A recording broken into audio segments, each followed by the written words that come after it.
Shalom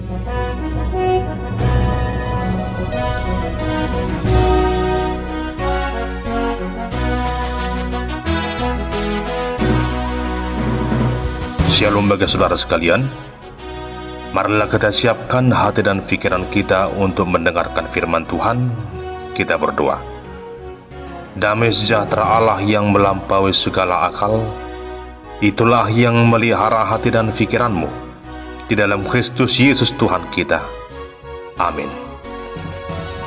Saudara terkasih dalam nama Tuhan Yesus Kristus, firman Tuhan yang menjadi nas khotbah dalam ibadah Minggu Eksaudi tanggal 1 Juni tahun 2025 tertulis dalam kitab Mazmur pasal 97 ayat yang pertama hingga ayat yang ke-12. Demikian firman Tuhan. Tuhan adalah Raja, biarlah bumi bersorak-sorak, biarlah banyak pulau bersukacita.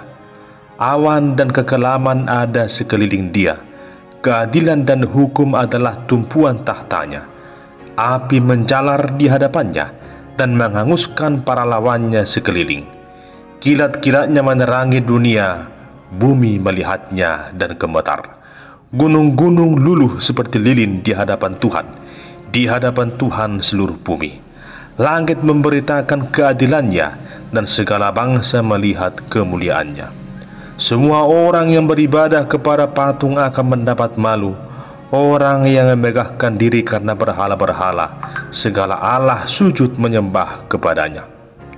Sion mendengarnya dan bersukacita, putri-putri Yehuda bersorak-sorak oleh karena penghukuman-Mu, ya Tuhan. Sebab Engkaulah ya Tuhan yang maha tinggi di atas seluruh bumi. Engkau sangat dimuliakan di atas segala Allah. Hai orang-orang yang mengasihi Tuhan, bencilah kejahatan. Dia yang memelihara nyawa orang-orang yang dikasihinya akan melepaskan mereka dari tangan orang-orang fasik.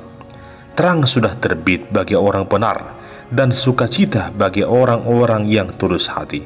Bersukacitalah karena Tuhan, hai orang-orang benar, dan nyanyikanlah syukur bagi nama-Nya yang kudus. Demikian pembacaan firman Tuhan. Saudara terkasih, saya menyuguhkan sebuah pertanyaan mengawali khotbah ini. Siapakah Tuhan bagimu? Ini merupakan sebuah pertanyaan yang perlu kita renungkan bersama, karena bisa saja pengetahuan dan pemahaman kita tentang Allah berbeda-beda, dan tiap orang pasti memiliki jawaban yang berbeda-beda. Namun apakah itu salah? Sepanjang dengan prinsip Alkitabiah, tentu hal itu tidak salah. Karena sampai sekarang pun mungkin masih banyak di antara kita yang belum bisa menjelaskan siapakah Tuhan itu. Berikut ada sebuah cerita tentang bagaimana para anak sekolah minggu di suatu gereja menyatakan pengetahuan mereka tentang Tuhan. Dalam suatu ibadah sekolah minggu, ada seorang pendeta mengajukan sebuah pertanyaan kepada anak-anak sekolah minggu. Pertanyaannya adalah, menurut kalian siapakah Tuhan itu? Lalu seorang anak yang bernama John berkata, Pak Pendeta, Tuhan bagiku adalah seorang hakim. Sebab Tuhan akan mengadili semua orang yang jahat supaya masuk neraka. Lalu sang pendeta pun tersenyum, karena kebetulan ayah dari anak tersebut adalah seorang hakim. Kemudian pendeta itu bertanya kepada seorang anak yang bernama Mike. Lalu Mike menjawab, bagiku Tuhan adalah seorang yang sangat kaya raya. Tuhan yang suka memberi dan akan memberikan semuanya yang kita minta kepadanya. Pendeta itu pun tersenyum mengingat bahwa kebetulan ayah Mike adalah seorang pengusaha yang kaya raya, yang juga seorang dermawan. Lalu pendeta itu pun bertanya kepada seorang anak yang bernama Budi, di mana orang tuanya berprofesi sebagai seorang pemulung. Lalu Budi pun dengan agak malu-malu dan sedikit takut kalau jawabannya salah, namun ia memberanikan dirinya mengatakan, Pak Pendeta, menurutku Tuhan itu adalah seorang pemulung. Lalu pendeta itu pun bertanya kepada Budi, apa alasan mengatakan bahwa Tuhan itu adalah seorang pemulung? Lalu Budi mengatakan, Pak Pendeta, menurut saya Tuhan adalah seorang pemulung. Karena seorang pemulung mengumpulkan barang-barang bekas, barang-barang rongsokan yang sudah dibuang dan kotor, kemudian membersihkannya dan membuatnya layak untuk dipakai lagi. Demikianlah setiap orang yang dulunya kotor karena dosa, namun Tuhan mengangkutnya dari tempat yang penuh dosa ini dan menjadikannya bersih, suci kembali. Lalu pendeta itu pun berkata bahwa jawaban mereka semua adalah jawaban yang benar, bahwa sungguh Tuhan itu memiliki kuasa yang tak terbatas. Ia mampu melakukan apapun seturut dengan kehendaknya, dan manusia dapat mengenal Tuhan lewat segala yang ia berbuat. Jemaat yang terkasih, kisah itu mengajarkan kita akan berbagai cara tentang pengenalan manusia tentang Tuhan Allah. Lalu pertanyaan yang sama kembali disampaikan kepada saudara sekalian. Menurut saudara, siapakah Tuhan itu bagimu? Jemaat Tuhan, di hari Kamis yang lalu kita baru saja merayakan hari kenaikan Tuhan Yesus ke surga. Ia telah kembali ke surga dan duduk di sebelah kanan Allah Bapa. Ia penuh kuasa untuk selama-lamanya, dan kelak ia akan datang kembali ke tengah dunia ini dengan suasana yang berbeda, namun semarak keagungannya akan sungguh nyata dan luar biasa. Ia akan hadir sebagai hakim yang adil untuk menghakimi orang yang hidup dan yang mati. Artinya lewat peristiwa perayaan kenaikan Tuhan Yesus ke surga, kita mengimani dan mengakui bahwa Yesus adalah Tuhan kita, dan Tuhan itu adalah Raja. Raja di atas segala raja, Sang Juru Selamat hidup kita. Dan di minggu Eksadu ini, pemahaman kita bahwa Tuhan adalah Raja akan semakin lebih diperdalam lagi. Jemaat yang terkasih, firman Tuhan saat ini diambil dari kitab Mazmur pasal 97, yang merupakan mazmur pujian yang mengagungkan Tuhan Allah, yang dikenal dan diyakini sebagai Raja yang berkuasa atas segalanya. Pemazmur menggambarkan Tuhan sebagai Raja yang berkuasa, Raja yang perkasa, Raja yang penuh dengan hikmat dan kejayaan atas alam semesta. Hanya Dialah Tuhan Allah yang layak untuk disembah dan dimuliakan. Pemazmur mulai dengan memperlihatkan kedahsyatan Tuhan Allah yang ditandai dengan awan, api, dan kilat yang melanda dunia ini. Awan menyatakan tahta Tuhan, api menggambarkan kekudusannya, sedangkan kilat melambangkan kehadiran dan kekuatan Allah. Kehadiran Allah menghanguskan musuh, menggetarkan bumi, dan melelehkan gunung-gunung di hadapan Tuhan. Suatu gambaran yang sungguh dahsyat. Allah menyatakan perangnya atas bangsa-bangsa penyembah berhala untuk menegakkan keadilannya. Oleh kedahsyatan Allah tersebut, para bangsa musuh yang beribadah kepada dewa-dewi berhala, mereka semua dipermalukan. Sebaliknya umat Tuhan beroleh sukacita. Dengan kekalahan bangsa-bangsa dari penyembah berhala, maka umat Tuhan pun mendapatkan kelepasannya. Sion menjadi tempat kehadiran Allah di tengah kehidupan umat percaya. Bahkan menjadi tahta Allah yang maha tinggi, yang menghakimi semua bangsa penyembah berhala. Kita dapat membayangkan semua yang telah diutarakan pemazmur dalam mazmurnya, bagaimana alam semesta menunjukkan keberadaan Allah. Jadi sesungguhnya, jika kita ingin lebih mengenal siapa Allah, maka sebenarnya hal itu dapat kita lihat dari segala yang telah Tuhan jadikan di tengah dunia ini. Jemaat Tuhan, pengakuan bahwa Tuhan adalah Raja merupakan pengakuan yang sangat penting.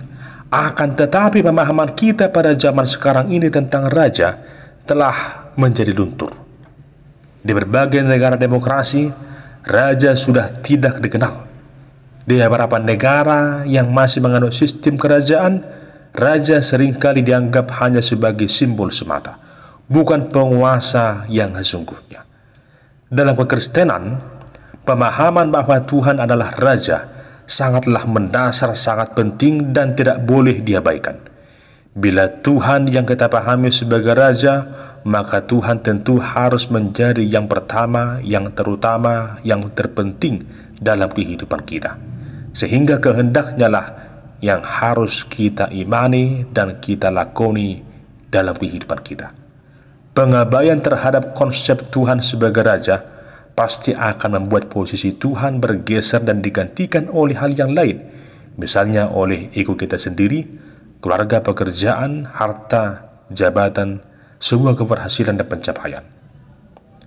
Jemaat Tuhan, kita mengakui bahwa Tuhan adalah Raja karena Dia adalah Allah yang adil, yang maha kuasa, yang berdaulat atas segala ciptaannya, sehingga Tuhan Allah pantas menerima penghormatan dan pujian kita.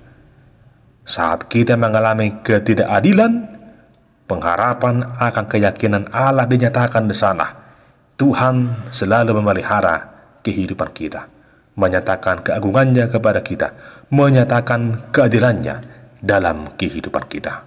Oleh karena itu, respon yang wajar dalam kehidupan orang percaya adalah tetap mengakui dan meyakini Tuhan adalah Raja yang berkuasa atas alam semesta, yang berkuasa atas segala yang Ia jadikan. Tentunya juga Tuhan sebagai Raja adalah Raja dalam kehidupan kita, yang berkuasa sepenuhnya atas kehidupan kita. Oleh karena itu, saudara yang terkasih, dalam perikop ini pemazmur menuntut sukacitanya dengan mengajak semua orang yang mengasihi Tuhan agar tetap setia menyembah Allah selaku Tuhan dan Raja kita, serta tidak takut kepada kuasa-kuasa musuh, kuasa-kuasa kejahatan. Pemazmur mengajak semua orang percaya untuk membenci kejahatan. Orang yang telah mengakui Tuhan sebagai Raja, dia tidak akan hidup lagi dalam kuasa kejahatan. Namun orang yang mengakui Tuhan sebagai Raja akan selalu mengasihi Tuhan dan juga mengasihi samanya manusia dengan segenap hati, jiwa, dan pikirannya. Jemaat Tuhan, di dalam Kristus, kerajaan Allah telah dinyatakan, sehingga tidak ada lagi berhala atau ilah-ilah lain yang manapun yang dapat bertahan di hadapan Allah. Kristus telah mengalahkan maut dan dosa itu. Kayu salib menjadi saksinya. Maka kita selaku orang yang percaya harus selalu mensyukuri anugerah keselamatan, pembebasan yang Tuhan nyatakan dalam penebusan Kristus di kayu salib, sehingga kita semua akan selalu yakin dan percaya menyembah Tuhan Allah, Sang Raja yang maha mulia itu. Sebab lewat Tuhan Allah Sang Raja yang maha mulia itu telah memberikan kepada kita kemenangan atas dosa dan maut. Mari kita rayakan sukacita itu dengan sungguh-sungguh, memuliakan Allah dengan segenap hati, jiwa, dan pikiran kita, meninggalkan segala yang jahat, bertobat, dan sungguh-sungguh hidup dalam kebenaran Allah yang sejati itu. Lalu jemaat yang dikasihi Tuhan, hal berikut yang kita lihat dari perikop ini adalah bahwa ada suatu hukuman bagi orang yang tidak setia menyembah Allah. Mereka akan dipermalukan karena telah menyembah ilah-ilah dan berhala-berhala lain. Tuhan pasti menghukum setiap dosa, menghukum orang-orang yang menyembah berhala-berhala. Di sini kita perlu merenungkan agar kita jangan sampai menduakan Tuhan oleh karena apapun juga. Orang yang menduakan Tuhan akan mendapat malu. Orang yang mengandalkan berhala, kuat kuasa dunia akan mendapat malu, bahkan akan dihukum. Oleh karena itu, jemaat Tuhan, jangan pernah anggap remeh dengan kuasa Tuhan. Mungkin beberapa kisah dapat menyegarkan ingatan kita tentang bagaimana Allah menghukum orang yang fasik, orang yang enggak remeh dengan kuasa Tuhan. Dalam Perjanjian Lama kita mengingat kisah Raja Saul yang ditolak oleh Allah karena anggap remeh dengan tugas keimaman dari Nabi Samuel dalam persembahan kepada Tuhan Allah. Dia mengambil hak yang seharusnya dilakukan oleh Samuel. Akibatnya Tuhan menolak Saul oleh karena egonya yang sungguh luar biasa itu. Roh Allah meninggalkan Saul dan membuat Saul seperti orang yang kehilangan akal. Juga dalam Perjanjian Baru kita mengingat kisah Ananias dan Safira yang mendustai Roh Kudus. Akibatnya mereka dihukum mati. Lalu selanjutnya kita dapat mengingat kisah seorang yang bernama Thomas Andrew seorang yang menciptakan kapal Titanic. Dengan sombongnya ia pernah mengatakan bahwa tidak ada yang sanggup membuat kapal itu karam. Bahkan Tuhan sendiri pun tidak sanggup membuat kapal Titanic karam. Namun apa yang terjadi? Di tengah kesombongannya itu, di saat kapal Titanic berlayar untuk pertama sekali, justru kapal itu karam. Oleh karena itu, saudara yang terkasih, lewat kisah itu kita dapat belajar agar jangan pernah menyombongkan segala apa yang ada pada dirimu. Dan jangan pernah anggap remeh dengan kuasa Tuhan. Sebab orang yang tidak takut akan Tuhan pasti akan dihukum. Sebagai manusia yang diciptakan oleh Tuhan dan dikasihi Tuhan, maka hal utama yang perlu kita lakukan adalah sujud menyembah Tuhan, memuliakan namanya yang sungguh agung itu. Jemaat yang dikasihi Tuhan, Tuhan Yesus adalah Raja yang berdaulat atas kehidupan kita. Untuk itu sebagai umat gembalaannya yang telah beroleh penebusan karya Kristus yang sungguh agung itu, Dia adalah Tuhan kita, Raja kita, Juru Selamat hidup kita. Maka selayaknya lah kita seperti pemazmur yang menyuarakan agar semua orang memuji Allah sebagai Raja. Kita juga selayaknya memuji memuliakan Tuhan yang adalah Sang Raja yang telah merancang hidup kita dengan begitu sempurna dan yang telah mendatangkan keselamatan bagi kita. Bahkan segala kebaikan demi kebaikan telah Tuhan nyatakan atas kehidupan kita. Tuhan adalah Raja yang selalu menginginkan kebahagiaan bagi umatnya. Semua Ia berikan kepada kita oleh karena kasih-Nya yang sungguh agung itu. Dialah Tuhan Sang Raja yang mempunyai hikmat dan kekuasaan yang kekal untuk selama-lamanya.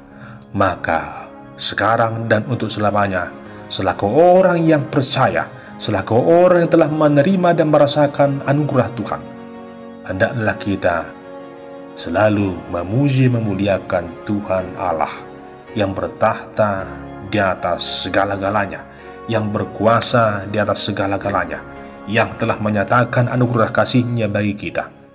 Mari kita bersorak-sorai, memuji, memuliakan dengan penuh sukacita. Dia Allah yang sungguh kita muliakan. Dialah Tuhan Allah kita, Sang Raja yang Maha Mulia. Amin. Kita berdoa. Ya Tuhan Allah, Engkaulah Raja di atas segala raja yang berkuasa atas kehidupan kami. Semua semarak keagungan-Mu telah Engkau nyatakan atas kehidupan kami. Terlebih kasih-Mu yang sungguh agung lewat Kristus Tuhan kami yang telah menebus kami dari dosa dan maut. Kami sungguh bersorak-sorai dan bersukacita memuliakan Engkau ya Tuhan Sang Raja kami. Bagimu-lah pujian hormat kekal, dulu sekarang, sampai selama-lamanya. Amin.